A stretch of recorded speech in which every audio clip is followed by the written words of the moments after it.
Karunakaran பிடபிள்யூடியில் work பண்ணுற ஒரு officer, accounts டிபார்ட்மெண்ட்டில் இருக்கார்.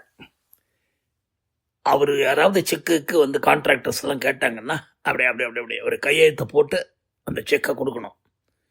அதுக்கு கொஞ்சம் டிலே பண்ணாருனாக்க அவங்க ஏன் டிலே ஆகுது, கையில் ஏதாவது அழுத்தினாத்தான் கொடுப்பாரா அப்படின்னுட்டு கருணாகரனுக்கு லெஃப்ட் அண்ட் ரைட் காசு காசு காசு எல்லாமே கரன்சி, கட்டுக்கட்டாக நோட்டுகள். ஏன்னா பிடபிள்யூடியில் அக்கௌண்ட்ஸ் டிபார்ட்மெண்ட்டில் ஓரளவுக்கு நல்ல பொசிஷனில் இருக்கார். அப்படிப்பட்டவர் 1965-70 அந்த நேரத்தில் பணம் வரும்போது சும்மா இருப்பாரா? நம்ம அடையார் இருக்கே, அடையார், அங்கே தான் நம்ம கிராண்ட் ஸ்வீட்ஸ்லாம் இருக்குது. அது பக்கத்தில் சரோஜாதேவி வர அங்கே தான் லீவ் பண்ணாங்க. அங்கே 5.5 கிரவுண்டில் வீடுகள் கிடைக்கும். அதாவது கிட்டத்தட்ட ஒரு கவர்மெண்ட்டு பிளாட் பண்ணி வித்துட்டு இருந்தாங்களோ ஏதோ செஞ்சுட்டு இருந்தாங்க அந்த காலத்தில். அவர் என்ன பண்ணார், அழகாக ஒரு 5.5 கிரவுண்டுக்கு ஒரு வீடை வாங்கி போட்டார். அங்கே அந்த காலத்துலேயே அது கிட்டத்தட்ட 1,25,000 ரூபா. அந்த 1,25,000ங்கிறது இன்னைக்கு ஒரு 10 கோடிக்கு சமம். அப்படிப்பட்ட 1,25,000 இவர் ஹாப்பியாக புரட்டி கிரட்டி கேஷாக கொடுத்து ஏதோ பண்ணிக்கின்னு அந்த வீட்டை வாங்கி தம் பேரில் ரிஜிஸ்டர் பண்ணிக்கிட்டார். 1965-70 அந்த பீரியடில். அப்போவே அவருக்கு 2-3 குழந்தைகள் இருந்தது. அதுக்கப்புறமாக இன்னும் ஃபர்தராக 2-3 வாரிசுகள் வர 6 குழந்தைகள் மொத்தம். இந்த 6 குழந்தைகளில் 5 குழந்தைகள் நல்லா படித்து கிடிச்சு ஓஹோன்னு வந்துட்டாங்க. அதாவது டாக்டர், இன்ஜினியர், அக்கௌண்டன்ட், அது இதுன்னு வந்து பிரமாதப்படுத்த கரெக்டாக 3 பிள்ளைகள் 3 பொண்ணு ரொம்ப ஈக்குவலாக கரெக்டாக பெற்றிருந்தார். அந்த குழந்தைகளுக்கெல்லாம் சின்ன வயசில் அப்பாவுக்கு எக்கச்சக்கமாக காசு வர்றதுனால நல்ல ஜாலி லைஃபு. அதுவும் அந்த வீடு பெரிய வீடு, சும்மா ஜாலியாக ஓடி பிடிச்செல்லாம் விளையாடலாம் அந்த வீட்டில். அந்த அளவுக்கு 5.5 கிரவுண்ட் என்ன, அது தவிர வீட்டு மாடியில் ஒரு 6-7 பெட்ரூமு, கீழே விலாசமாக ஒரு சிட்டிங் ரூமு, டைனிங் ரூமு, அந்த ரூமு இந்த ரூமு, படுக்கார, அது இது எல்லாம் இருந்ததுனால அந்த வீடு பிரமாதமான வீடு. அண்டு பின்னாடியும் இடம், தோட்டங்கிட்ட அதெல்லாம் போடலாம், வைக்கலாம் போகலாம். இவர் நைஸாக ஒரு தோட்டக்காரரை வச்சு வெஜிடபிள்ஸ் எல்லாம் விளைய வச்சு அதெல்லாம் பண்ணி எல்லாம் பண்ணிட்டு இருந்தார். ஒய்ஃபுக்கு ஏக சந்தோஷம். அப்படியே தோட்டத்துலேருந்தே பறித்து சமையலை பண்ணி அமக்கலப்படுத்திடுவாங்க. இவருக்கு இருந்த வரைக்கும் காசு காசு காசு, துட்டு துட்டு துட்டு, மணி மணி மணி அப்படின்ட்டு ரொம்ப பிரமாதமாக வாழ்க்கையை மாட்டிக்காமல் செஞ்சார். அதுதான் அதில் முக்கியம். அதாவது பல பேர் இதெல்லாம் பண்ணி மாட்டிப்பாங்க, ஆனால் சில பேர் ரொம்ப விசாலத்தனமாக தப்பிச்சிருவாங்க. பிகாஸ் இவர் மந்திரிக்கு ரொம்ப க்ளோஸு, பிடபிள்யூடி மந்திரிக்கு ரொம்ப க்ளோஸு. அவருடைய சம்பந்திக்கெல்லாம் நிறைய ஃபேவர்ஸு. இவர் என்னெல்லாம் சொல்கிறாரோ அவருக்கு ஐடியா கொடுப்பார். இப்படி பண்ணுங்க சார், அப்படி பண்ணுங்க சார், எதுவும் வெளியே வராது சார்னு சொல்லி. அப்படியா, very good very good very good அப்படின்னு சொல்லிட்டு, ஆளுங்கட்சிகிட்ட கொஞ்சம் அட்ஜஸ்ட் பண்ணிட்டு போங்க சார், சென்ட்ரலில் இருக்கிற கட்சி ஓகேயா அப்படின்னு சொல்கிற போது, என்னப்பா கொள்கை விரோதம் இருக்கே, அதெல்லாம் இருக்கும் சார், பர்சனல் லைஃப்பில் இதெல்லாம் பார்க்கக்கூடாது, நாளைக்கு இல்லைன்னா ரெய்டு கீடு அனுப்பிச்சிடுவானுங்க, அதனால் நீங்கள் பாட்டுக்கு அட்ஜஸ்ட் பண்ணிட்டு போங்கலாம் சொல்லி அட்வைஸ் பண்ண, இவங்களும் நல்ல கருணாகரன் ஆஹா நல்ல அருமையான அட்வைஸ்லாம் கருணாகரன் கொடுக்க, அவங்களும் மந்திரிகளும் அதெல்லாம் ஃபாலோ பண்ண, அப்படி இப்படி இவர் தப்பிச்சுக்கிட்டார். அதாவது இதெல்லாம் சொல்லி கிள்ளி கொடுத்து அந்த மாதிரிலாம் அவங்கள போக சொல்லிட்டு இவருக்கு எந்த பிரச்சனையும் வராமல் பார்த்துக்கிட்டாரு. லஞ்ச ஊழல் பிரிவு எவனுமே இவர்கிட்ட வரமாட்டான் அந்த மாதிரி. ஸோ கோலோச்சி ஹாப்பியாக வாழ்க்கையை நடத்தி ஒரு மாதிரி இவ்வளவு தவறு செய்தும் தண்டனை இல்லாமலே இந்த மனுஷன் தப்பிச்சு பரலோகம் போய் சேர்ந்து விட்டார். அங்கே என்ன தண்டனை கிடைக்கிறதுங்கிறது நமக்கு தெரியாது, போய் பார்த்தா தான் தெரியும். நமக்கு இவ்வளோ கிடைக்க போகிறது, அடுத்தவனுக்கு இவ்வளோ கிடைச்சதுங்கிறதெல்லாம் நம்ம மேலே போன பிறந்தான் சொர்க்கமா நரகமா அப்படின்னு தெரியும். நரகம்னா அந்த காம்பவுண்ட் வாழை எகிரி குதிச்சு அந்த பக்கம் போகிறது, சொர்க்கம் பக்கம் போகிறது பெரிய அவஸ்தை. சொர்க்கம் பக்கம் போனாலும் ரொம்ப போர் அடிக்குதுன்றாங்க. அங்கே ரொம்ப நல்லவங்களாக இருக்காங்க சார், காந்தி கீந்தி இந்த மாதிரி ஆளுங்கள்லாம் உட்காந்துக்கிட்டு ஒன்றுமே வயசஸ் இல்லாமல் வம்பே பேசக்கூடாதுப்பா, தும்மக்கூடாதுப்பா, இருமக்கூடாதுப்பா, சாப்பாடு சாப்பிட்ணும், நம்ம பாட்டுக்கு தூங்கணும், ஏதோ படுக்கணும் அப்படின்னு இருக்காங்க. ஒன்றும் புரிய மாட்டேங்கிறது. சில பேர் தான் ரம்பை, ஊர்வசி, திலோத்தமையோட டான்ஸ் கீன்ஸ்லாம் போடுறானுங்க. அது நம்ம நேரு இந்த மாதிரி ஆட்கள்லாம் செய்கிறாங்களே தவிர பல பேர் செய்ய மாட்டேங்கிறாங்க. மற்ற கட்சி ஆளுங்கள்லாம் 3/4 பேர் 99% நரகத்தில் தவிக்கிறாங்க. எண்ணெயில் போட்டு பொறிச்சிட்டு இருக்காங்க. ஏன்டா ஏமாற்றி மக்கள் படத்தை திருடினேடான்னு சொல்லிட்டு. அதனால் ரொம்ப நல்லவங்களோட சொர்க்கத்தில் இருக்கிறது ரொம்ப கஷ்டம் அப்படின்னு அவன் மதில் சோறு ஏறி இந்த பக்கம் குதிக்க ட்ரை பண்ணுறான், நரகம் பக்கம். ஏதோ ஜாலியாக சூர்பனகை இருப்பனகை அவங்கெல்லாம் இருப்பாங்க, அவங்களோட அதை பொழுதுபோக்கலான்ட்டு. எனிவே அதுக்குள்ளே இவங்க குழந்தைகள் எல்லாம் நல்லா வளர்ந்து கடகடன்னு ஆளுக்கு ஒரு பக்கம். அதாவது பணம் இருக்குது, வசதி இருக்குது, படிப்பு இருக்குது, என்ன வேணும். சும்மா ஆஸ்திரேலியாவில் 2 பேர், அமெரிக்காவில் 2 பேர், ஒரு பொண்ணு லண்டனில். அதில் 2-3 பேர் டாக்டர்ஸு, 2-3 இன்ஜினியர்ஸு, இந்த மாதிரி நல்ல படிப்பு, அக்கௌண்டிங்லாம் படித்ததுனால எல்லாம் வெரி வெல் செட்டில்டு. ஒரே ஒருவனை தவிர. அது யார்? அதுதான் நம்ம குண்டுமணி. அவன் பேர் மணி தான். பார்க்கறதுக்கு கொஞ்சம் குண்டாக இருப்பான். நல்ல கொழு கன்றின் தாயே. சின்ன வயசுலேயே நல்ல கவன் கெட்டு மில்கை குடித்து அதுக்கப்புறமா அமுலுக்கு மாறி அதை பண்ணி இதை பண்ணி பையன் பிரமாதமாக நல்ல கொழுன்னு வளர, டேய் குண்டுமணி அப்படின்னு எல்லாரும் கூப்பிட ஆரம்பிச்சிட்டாங்க அவனை. ஸோ சாதா மணி குண்டுமணி ஆகிட்டான். அப்படிப்பட்ட மணி அந்த காலத்தில் அந்த ப்ரீ யூனிவர்சிட்டி அதெல்லாம் உண்டு, அதெல்லாம் படித்து கிடிச்சு பண்ணிட்டு ரொம்ப கஷ்டப்பட்டு அவஸ்தைப்பட்டு டிகிரியை முடிக்கவும் அவள் அப்பா மண்டே போடவும் கரெக்டாக இருக்க, அவள் அப்பா இருக்கிற தயவில் அவனுக்கும் பிடபிள்யூடியில் ஓரமாக ஒரு கிளர்க்கு ஜாப் கிடைக்க, அவள் அப்பாவுக்கு பெரிய லெவலில் காசு வந்தது, இவனுக்கு கொஞ்சம் லெவலில். சரி ரைட், கிடைச்சது போகிறோம். அப்பாவோட இதை குறைச்சிடக்கூடாது, நம்ம அவர் வாங்கிறதுக்கு மேலவே நம்ம வாங்குறது உண்டு. இவனை பார்த்த உடனே அடேடே கருணாகரன் பையனாப்பா, எத்தனை கை உனக்கு அப்படின்னு எல்லாம் எட்டி பார்க்க ஆரம்பிச்சிட்டாங்க. எனிவே ஒரு சின்ன பொசிஷனில் பிடபிள்யூடியில் இந்த மந்திரி தயவில் உள்ளே போக எல்லாரும் பரீட்சை எழுதி பாஸ் பண்ணி போவாங்க. இவன் மந்திரிக்கு காக்கா பிடிச்சி அப்பா போயிட்டார் சார், அப்பா போயிட்டார் சார், ஐயோ பாவம் அவங்க அப்பா ரொம்ப நல்ல மனுஷன் அப்படின்னு ஊரில் 1-2 பேர் சொன்னாக்க யார் யாருக்கு அவர் ஹெல்ப் பண்ணாரோ லஞ்சம் வாங்க அவங்க தான் சொல்லுவாங்க. மற்றவங்கெல்லாம் பயங்கரமான ஆள் இந்த கருணாகரன் சொல்லுவாங்க. எனிவே அப்படி இப்படி ஒரு மாதிரி எல்லாரும் ஓஹோன்னு வந்து பயங்கரமாக சம்பாதிக்கிறாங்க. எங்கே? ஆஸ்திரேலியாலேயும் அமெரிக்காவிலையும் லண்டன்லேயும். இவன் மட்டும் பாவம் கிளர்க்காக இருந்துக்கிட்டு கொஞ்சம் கையை நீட்டிக்கிட்டு ஏதோ கஷ்டப்பட்டுக்கிட்டு கிடக்கான். அப்படிப்பட்டவன் ஒரு ஃபெசிலிட்டி இருந்தது அவனுக்கு. பிடபிள்யூடி டிபார்ட்மெண்ட்னால நிறைய இந்த செங்கல் கிங்கல் சிமெண்ட்டு இந்த மாதிரி விஷயங்கள்லாம் அங்கே இருக்கிற சின்ன ஆளுங்கள்லாம் வளைச்சி போட்டு, இந்த மாதிரி நம்ம வீட்டில் ஒரு பில்டிங் கட்டணும்ப்பா, அது கொஞ்சம் செங்கல் வேணும், சிமெண்ட்டு வேணும், அது வேணும், இது வேணும்னு சொல்லி செலவே இல்லாமல் ஹாப்பியாக அந்த 5.5 கிரவுண்டு வீட்டில் ஒரு 1.5 கிரவுண்டு அழகாக ஒரு வீடை கட்டிக்கிட்டான்.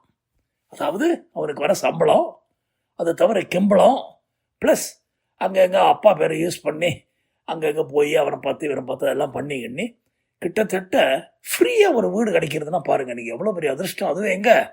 அடையாறில் கிராண்ட் ஸ்வீட்ஸுக்கு பக்கத்தில் பழைய பி சரோஜா தேவி அம்மா இருந்தாங்களே, அவங்க வீட்டுக்கு பக்கத்தில் 5.5 கிரவுண்டு, அதில் அமக்களமாக ஒரு 1.5 கிரவுண்டு 5.5 கிரவுண்டு இருக்கிறதுல ஹாப்பியாக சரி வீடு ஒன்று கட்டிக்கிட்டு இவனுடைய தனி சாம்ராஜ்யம் ஆகிப்போச்சு. ஏன்னா பிகாஸ் அந்த 5.5 கிரவுண்டு வீடு 6 பேருக்கு சொந்தம். அப்பா அம்மா போகிற போது எழுதி வச்சுட்டு போயிட்டாங்க. ஏன்னா அம்மாக்காரி இங்கே இருக்கிற இந்த குண்டுமணியோடைய ஒய்ஃபோடு ஒத்து போகாமல் ஃபாரின்லாம் போய் இருந்து பார்த்தாங்க. லண்டன் குளிர் தாங்கலை, அதே மாதிரி ஆஸ்திரேலியாவிலும் குளிர்காலம் வந்த பெரிய அவஸ்தை, வெயில் ரொம்ப ஓரம் பயங்கரமாக அடிக்குது. அமெரிக்காவிலையும் இதே தொந்தரவு. அந்த அம்மா பாவம் கடைசியில் இருவியே செத்தாங்க. அதனால் மருமகள்கள்லாம் சரியாக கோஆப்ரேட் பண்ணாதனால எல்லார் மேலே எரிச்சல். ஸோ அவங்க பேரில் இருந்த அந்த அடையார் ப்ராப்பர்ட்டி இன்றைக்கி வேல்யூ 65 கோடி. அந்த 5.5 கிரவுண்டு ப்ராப்பர்ட்டிக்கு 65 கோடினா எவ்வளவு? ஐயோ எக்கச்சக்கமாக இருக்கே. அதாவது 1,00,000 ரூபாய்க்கு வருஷத்துக்கு கிடைக்கிற வட்டி ஒரு 9,000 ரூபா கிடைச்சதுன்னா மாதம் 750 ரூபா. 1,00,000க்கு 750 ரூபான்னா எவ்வளவு? 1 கோடிக்கு கிட்டத்தட்ட 75,000 ரூபா. இல்லை, அந்த 75,000 ரூபா எவ்வளோ பேருக்கு? கிட்டத்தட்ட ஒரு 15 கோடி ஆளுக்கு வருதுன்னா எவ்வளோ? 6 பேர் இருக்காங்க, ஆளுக்கு ஒரு அட்லீஸ்ட் 10 கோடி தேரும். 10 கோடி தேர்னாலும் கிட்டத்தட்ட 7 லட்ச ரூபா மாதம் வருமானம் வருதுன்னா சும்மாவாது. அதனால் எல்லாரும் அது மேலே ஒரு கண்ணை வச்சுக்கிட்டு இருக்காங்க. நம்ம குண்டுமணி அழகாக தனக்கு மட்டும் ஒரு ஒதுக்கிக்கிட்டு யாருக்கும் சொல்லாமல் அங்கேருந்து அவங்கெல்லாம் வரும்போது சும்மா ஒரு கெஸ்ட் ஹவுஸ் மாதிரி கட்டுறேன், புதுசாக இருந்ததுன்னா நீங்கள்லாம் வந்தால் தங்கறதுக்கு சௌரியமாக இருக்குமே அப்படின்னு சொல்லிட்டு ஒரு நாள் கூட அவங்கள தங்க விடாமல் அந்த பழைய வீட்டில் அவன் பாட்டுக்கு போட்டு விட்டுட்டான். அது பாட்டுக்கு முள் எல்லாம் வளர்ந்து எழுந்து அதெல்லாம் பண்ணி அந்த வீடே யூஸ் பண்ண முடியாத லெவலுக்கு போக அவங்கெல்லாம் வெக்கேஷனுக்கு வந்தால் என்னப்பா இப்படி இருக்குன்னா எல்லாம் கிளீனிங் ஆளை சொன்னே வரல ஒன்று அப்படின்னு சொல்லி சமாளிச்சுட்டு கிடக்கா இந்த பையன். இப்போது ஒரு பீரியடில் எல்லாருக்கும் தெரிஞ்ச போது தம்பி ரொம்ப ஓகோன்னு படிக்காமல் இடிக்காமல் இருந்தாலும் இந்த மாதிரி இந்த கம்ப்ளீட் தான் ஆட்டையை போட ட்ரை பண்ணுறான் அப்படின்னு பெரிய பிரச்சனையாகி என்ன பண்ணுறது ஏது பண்ணுறதுன்னு அவங்க ஆஸ்திரேலியாவிலேருந்து அமெரிக்காவிலேருந்து லண்டன்லேருந்து எல்லாம் ஒரு காமன் பிளேஸ் சுவிட்சர்லாண்டில் மீட் பண்ணி தம்பி இந்த மாதிரி அமைக்கிடுவான் போல் இருக்கு ப்ராப்பர்ட்டியை, தனியாக ஒரு 1.5 கிரவுண்டில் ஒரு வீடை கட்டிக்கிட்டு அதில் குடி போயிட்டான், பாக்கி இந்த பெரிய வீட்டை பார்த்துக்கவும் மாட்டேங்கிறான், ஒன்றும் பண்ண மாட்டேங்கிறான், நமக்கு 10 பைசா வருமானம் இல்லை, அதனுடைய வேல்யூ இன்னைக்கு 65 கோடி, அதை எப்படி நம்ம பிரிச்சுக்கிறது வைக்கிறதுன்னு கேட்க தம்பிகிட்ட கடைசியில் சீரியஸாக எல்லாரும் ஊருக்கு வந்து இந்த மாதிரிப்பா தம்பி நீ ஒன்றும் சரியாக கவனிக்க மாட்டேங்கிற வைக்க மாட்டேங்கிற, ஸோ இந்த 5 கிரவுண்டை விற்றுறணும், விற்றுட்டோம்னா நமக்கு வந்து ஆளுக்கு கிடைக்கிற பங்கை எடுத்துப்போம் அப்படின்னு சொல்ல அவன் அது எப்படி இவ்வளோ வருஷமாக நான் அந்த வீட்டை பார்த்துக்கிட்டு இருக்கேன் அண்டு நீங்கள் நல்லா சொன்னீங்க போங்க, அண்ட் இவ்வளோ பெரிய ப்ராப்பர்ட்டியை கட்டி காப்பாற்றுறதுனா விளையாட்டுறா,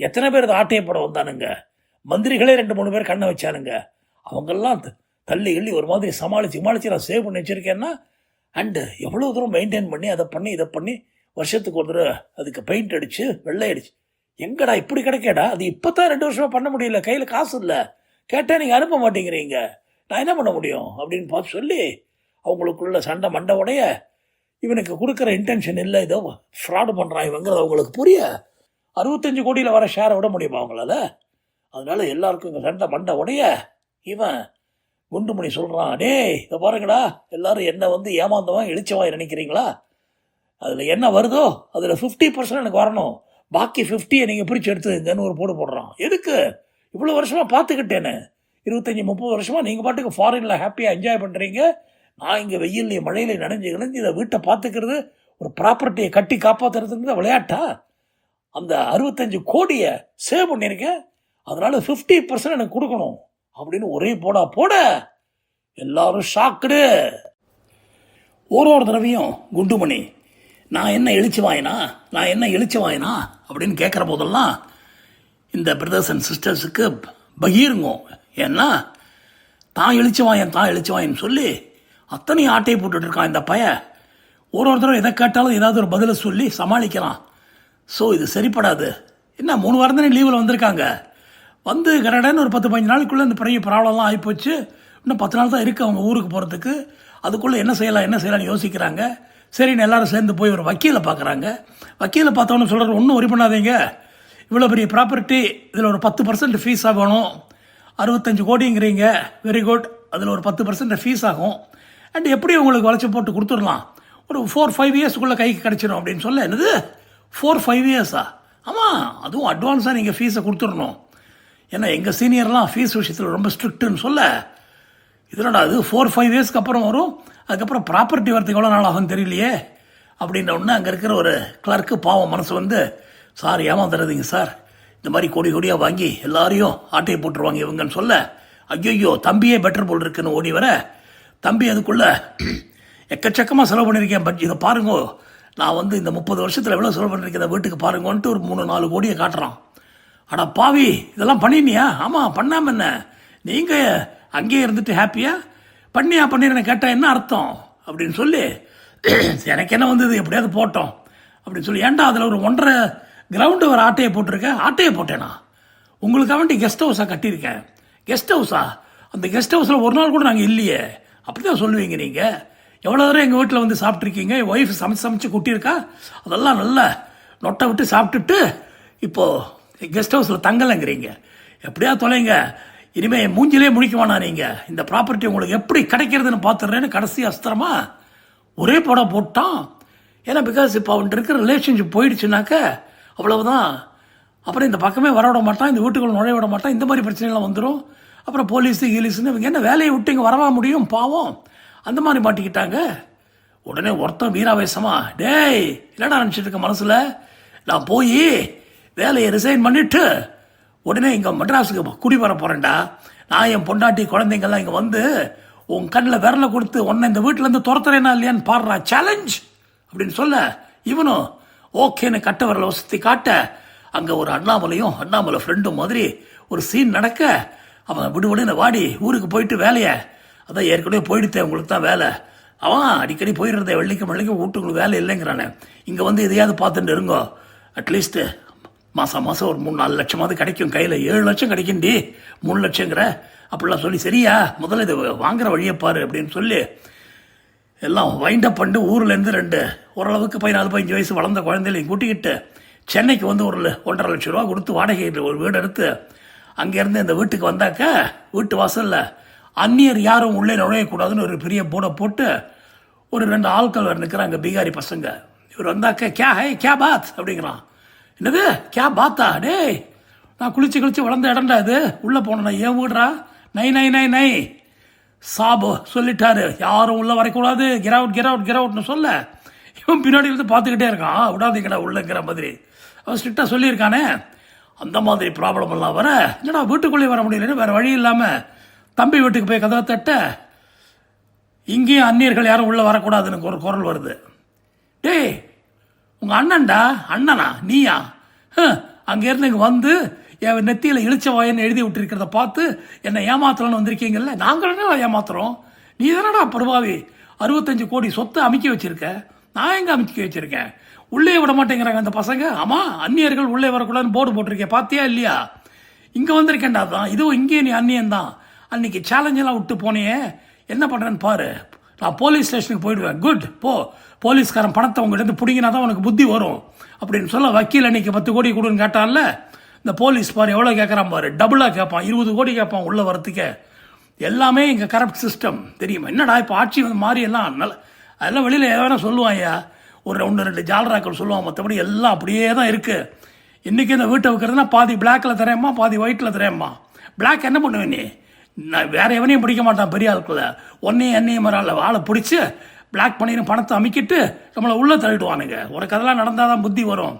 ஏதோ ஹாப்பியாக அமெரிக்காவில் அப்படி இப்படி இருந்துட்டே நீ இங்கே வந்து நீ அவஸ்தைப்படு, அப்போ தான் புத்தி வரும்னு சொல்லி அவன் என்னடா வம்பா போச்சு, குடும்பத்தோடு இங்கே வந்துட்டோம், வீடெல்லாம் வேறு வாடகைக்கு எடுத்துகிட்டு இது பண்ணிட்டோம், இவன் எந்த மாதிரிலாம் சொல்கிறானேன்னு சொல்லிட்டு போலீஸ் ஸ்டேஷனில் சொல்லலாமா வேணாமான்னு யோசிக்கிறான். உண்மையிலேயே போலீஸ் ஸ்டேஷனில் போய் ஒரு கம்ப்ளைண்ட் கொடுக்குறான். இதெல்லாம் ரொம்ப நாளாகும் சார், இந்த கேஸெல்லாம் காசு எக்கச்சக்கமாக செலவழிக்கணும் சாருங்கிறான். ஏன்னா சிஸ்டமே வேறு மாதிரி இருக்குது, போலீஸில் ஒரு கம்ப்ளைண்ட் கொடுத்தா காசு செலவழிக்கணும், அப்போ தான் நடக்குங்கிறேன். இது இல்லை கோர்ட்டு கேஸுன்னு போனாக்க அது ஆகுங்க, உங்கள் ஆயுசெல்லாம் முடிஞ்சு உங்கள் பையன் ஆயுசு முடிகிற ஸ்டேஜில் வந்து சேருங்கிறாங்க. ஒன்றுமே புரியல, வைக்கல போல் வீட்டுக்குள்ளே போக விட மாட்டேங்கிறான், அந்த பசங்களை வச்சு பிளாக் பண்ணுறான். அண்டு வீடை போய் ரிப்பேர் பண்ணி நல்லபடியாக அது நம்ம வாடகிறதுக்கு சௌகரியமாக இருந்ததுன்னா நான் போய் அங்கே இருந்துக்கிறேன்னு சொல்லிட்டு வந்திருக்கான். இங்கே வந்து கிட்டத்தட்ட 4-5 மாதம் ஆகி போச்சு, ஒன்றும் பண்ண முடியல, எதை பண்ணாலும் அதுக்கு ஒரு முட்டுக்கட்டை வந்துடுது. அவன் என்னடானா போலீஸுக்கு கூப்பிட்டு இந்த மாதிரி சார் இவன் வீட்டில் உள்ள நுழைஞ்சு பண்ணுறாங்க, ப்ராப்பர்ட்டி டிஸ்பியூட்டில் இருக்குது, என்ன மிரட்டுறாங்க சார், எங்கிட்டேருந்து இதை பிடுங்கிறதுக்கு ட்ரை பண்ணுறாங்கன்னு சொல்ல இவன் ஐயோ அவன் தான் பிடுங்க ட்ரை பண்ணுறான்னு சொல்ல, சார் அவர் இங்கே இருக்கிறவர் சார் 30-35 வருஷமா, நீங்களாம் புச்சா இங்கேருந்து வந்திருக்கீங்க, அவர் நல்லவர் சாருங்கிறான். ஏன்னா கையில் பணத்தை அமைக்கிட்டானே. அவங்க அம்மா போகிற போது ஒரு வில் எழுதி வச்சுட்டு போயிருக்காங்க. அதாவது அப்பா மேலே இருந்த சொத்து அவர் சாகிற போது அம்மாவுக்கு எழுதி கொடுத்துட்டார். உன்னை நல்லபடியாக பார்த்துக்கிறவங்களுக்கு கொஞ்சம் எக்ஸ்ட்ராவே கொடுமா அப்படின்னு அதில் எழுதியிருக்காரு. ஆனால் இவளுக்கு குண்டுமணி வீட்டில் மருமகளோட ஒத்து போல, பையனும் பொண்டாட்டிக்கு ஜாலரா அடிக்கிறான், இவளுக்கு அங்கே இருக்க முடியல. ஃபாரினுக்கு போனாக்க பொண்ணுங்க வீட்டிலாம் மாப்பிள்ளைக்கு பிடிக்க மாட்டேங்கிறது, அண்டு மாப்பிள்ளைகள் பையன் வீட்டுக்கு போனாக்க மருமகளுக்கு பிடிக்க மாட்டேங்கிறது. இந்த மாதிரி பெரிய அவஸ்தை. அமெரிக்காவில் ஒரே ஒரு வீட்டில் 2 பேர குழந்தைகள் கொஞ்சம் அன்பாக இருக்கும். அவங்க வீட்டில் 2 நாய் வளர்த்தாங்க. அந்த நாய்கள் 2ம் ரஸ்டி ராணின்னு உயிராக பழகும். இவங்கள்ட்ட நல்ல பேர் வச்சிருக்க, துருதுருன்னு இருக்கே, அதனால தான் இது பேர் ரஸ்டியா அப்படின்னு கேட்க மருமக என்ன ஜோக்கா அப்படின்ட்டு போயிட்டா. ஆனால் இவளுக்கு ரொம்ப பிடிச்ச ஜோக் அது, ரஸ்டி துருதுரு அப்படின்னு தான் கூப்பிடுவா. ராணிக்குட்டின்னு அந்த ராணிக்குட்டியை கூப்பிட்டு அதுகள் 2 இவன் மேலே உயிராக இருக்கும். ஏன்னா அவெல்லாம் ஆஃபீஸ் போடுவாங்க, இவன் தான் சோறு போடுவோம் அதுக்கு. அண்டு பையனே வந்து அந்த பொண்ணே வந்து யாராவது சொன்னாலும் வச்சால போனாலும் அப்படிங்கும். அதாவது இவள்கிட்ட விளையாடாது நீன்னு அந்த அளவுக்கு அப்படியே இந்த நாய்களை வாரி அணைச்சு, அந்த நாய்கள் தான் அவளுக்கு கம்பெனி போவோம். பேரம்பேத்திலாம் ஹாய் பேட்டே அப்படின்ட்டு போயிட்டே இருக்கும். ஸோ அந்த மாதிரி ஒரு வீட்லேயும் ஒரு பிரச்சனை, ஒன்றுமே பிடிக்காம எங்கேயுமே ஒரு அன்பு கிடையாது, லவ் கிடையாது. அண்டு இவன் ஏதோ ஒரு ஜந்து மாதிரி அங்கே இருக்கணும், போடுற சோத்து தின்னுட்டு இருக்கணும்னு போது எவ்வளவு கஷ்டம் ஒரு லேடிக்கு. கடைசியில் சொல்லி இல்லி ஒரு மாதிரி நான் சேத்திரால நான் போகிறேன், இந்தியாவில் இருக்கிற எல்லா கோவிலையும் பார்க்க போகிறேன், நீங்கள் வந்துட்டு குண்டுமணி வீட்டில் ஒரு 4 நாள் இருந்தால் அதுக்குள்ளே சண்டை மண்டை உடைய ஆரம்பிச்சிருச்சு. அவன் பொண்டாட்டிக்கு இவளை பார்த்தாலே பிடிக்காது.